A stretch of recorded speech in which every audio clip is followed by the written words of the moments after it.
Let's talk about something that comes up every so often, and that is the idea of wealthy Americans who are interested in leaving the country and repatriating somewhere else because the tax regime there is better, or for other reasons. If you're a global investor, this is a very important trend. It started during COVID, and it was part of what was called passport portfolios, where the wealthy who are the most mobile, the most global, were not just hedging their financial risk, they were hedging their personal country risk by developing a second, third citizenship in another country. It makes sense.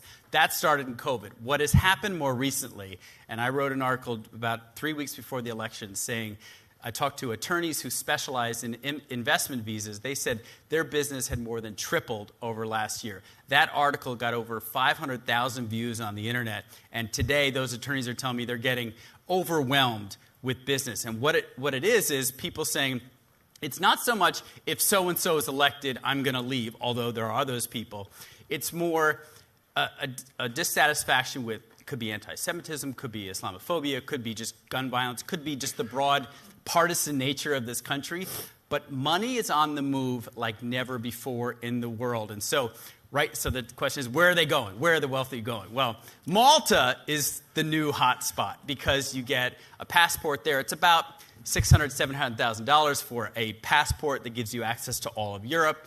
And you don't have to have any relatives in Malta. You don't have to have it. Now, you mentioned you had an Irish citizenship. I got an Irish passport because my grandmother was born through in ancestry. Those are popular in Italy, Ireland. So these are passports, and they're generally more expensive. St. Lucia, you buy a $300,000 beach house in St. Lucia, you get a passport for free. That's the ultimate BOGO, right? You get a passport and a beach house.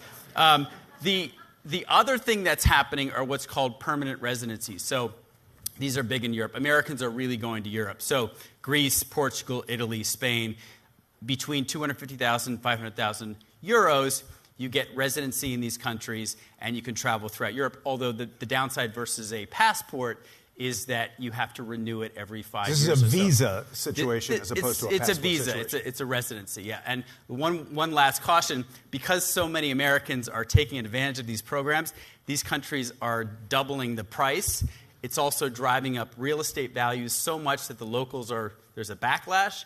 So act now, because these prices are just going up because so many Americans are taking advantage. Robert Frank, you got a newsletter. What's the name of it? Inside Wealth at CNBC. So you go to CNBC.com, Inside Wealth, user QR code. We have a lot on exactly which countries you can move to, a full guide to moving overseas if that's what you want to do after the election. Robert Frank, thank you, my friend. Thank you, Tyler. Good to be with you. All right, good.